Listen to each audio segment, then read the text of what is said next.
भद्रायराजेचे या राजाच्या दानमुद्रेला वंदन करतो आणि माझ्या पावड्याला सुरुवात करतो. महाराजांची शिवाजी महाराजांची कीर्ती बेफाम होती. महाराजांची कीर्ती बेफाम भल्या भल्यांना फुटलाय घाम. याला कोण घाली नाही सर दरबारी कुस्ती बेगम. बडी बेगम म्हणजे अली आदिलशहाची आई बर का. नजरेत तिच्या अंगार दरबार झाला गब्बर. कोणी घेईना पुढाकार साऱ्यांनीच मानली हार. इतक्या अचानक एक सरदार उठला बोलला होम रॉन्डर शिवाजी को आणि त्याने वेडा उचलला.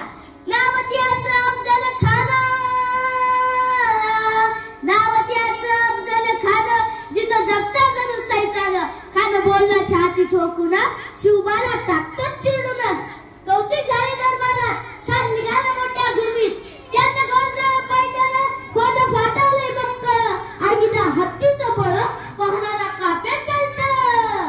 वाटेत भेटेल त्याला शेजी ठेचीत खानाची सेना निघाली. गाव लुटली देऊळ उद्ध्वस्त केली. आह्याबाईंची आबरू उठली. कोण कोण रोखणार हे वादळ. आता शिवबाचं काय खरं नाही. इकडे निजाम तिकडे मोगल पलीकडे इंग्रज. जो तो हेच बोलू लागला. राजाची सेना मुठभर खानाला कसे काय ठोकणार. काय लढावा हुन्नर चिंतेत पंत सरदार. रायबा बोलले महाराज आपला जीव मळत आहे.